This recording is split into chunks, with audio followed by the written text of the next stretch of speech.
If you think Bitcoin's price moves only because of regular investors buying and selling, there's something important you need to hear. Because over the last few years, something changed quietly behind the scenes, and most people never noticed it. Banks, hedge funds, and large financial institutions discovered something powerful. A legal loophole hiding in plain sight that gave them a level of influence over Bitcoin's price that ordinary investors simply don't have. And no, this isn't about some secret conspiracy. It's much more uncomfortable than that. Because the system is working exactly as it was designed. Picture Bitcoin like a small fishing boat floating in the ocean for years. Retail investors, everyday people, were the ones steering it. Sometimes emotional, sometimes irrational, but mostly independent. Then suddenly, giant cargo ships entered the water. Banks. Institutional money. Massive capital. And when ships that large move, the waves affect everyone else, whether you like it or not. What makes this even more interesting is that institutions don't always need to buy Bitcoin directly to influence its price. In many cases, they only need to influence expectations. Because in financial markets, perception often moves faster than reality. And this is where most people misunderstand what's actually happening. The real loophole isn't obvious. It sits quietly inside a system most retail investors barely understand, and once you see it, Bitcoin's price movements start looking very different. To understand the loophole, we first need to understand something Wall Street learned decades ago. You don't always have to control the asset. Sometimes, controlling the narrative is enough. And this is exactly where Bitcoin entered dangerous territory. For years, Bitcoin traded mostly on crypto exchanges. Price moved based on retail emotion, fear, greed, hype, panic. But once institutions entered the market, a new layer appeared. Paper Bitcoin. Not real Bitcoin sitting in wallets. Not coins being transferred. Just exposure. Contracts. Betting systems. Financial products tied to Bitcoin's price. Here's where it gets interesting.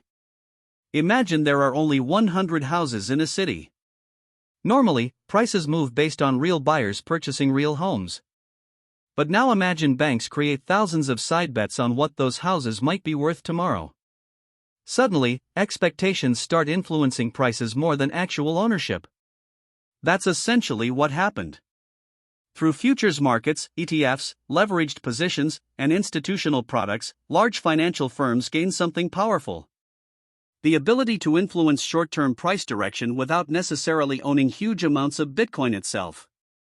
And history shows this pattern clearly. You've probably noticed it yourself. A major institution announces Bitcoin optimism. Price surges.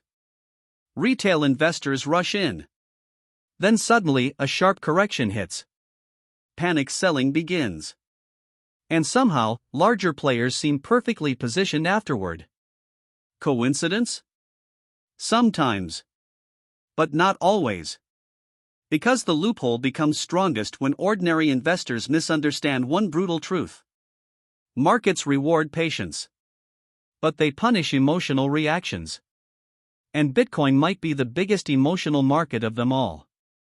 Now, before you panic and assume Bitcoin is completely manipulated, let's make something clear. This doesn't mean banks control Bitcoin forever. What it means is they understand something most retail investors don't. Price and value are not the same thing. And the gap between those two creates opportunity. Think about what usually happens. Retail investors buy when headlines feel exciting. Bitcoin heading to $200,000. Institutions are buying. New all-time highs incoming. Emotion takes over. But experienced money often moves differently. Large institutions understand liquidity. They know fear creates discounts. And excitement creates expensive mistakes. That's why some of the biggest investors quietly accumulate during crashes, not rallies. Because panic is usually where weak hands leave the market. And patient money enters. This is the uncomfortable lesson nobody likes hearing. The average investor doesn't lose money because Bitcoin fails. They lose money because emotion controls timing. Fear makes them sell low. Greed makes them buy high. And institutions understand this cycle extremely well. So what's the takeaway?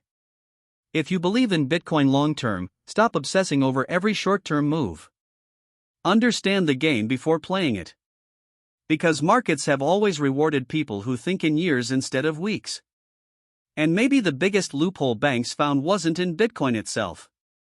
Maybe it was understanding how predictable human psychology really is.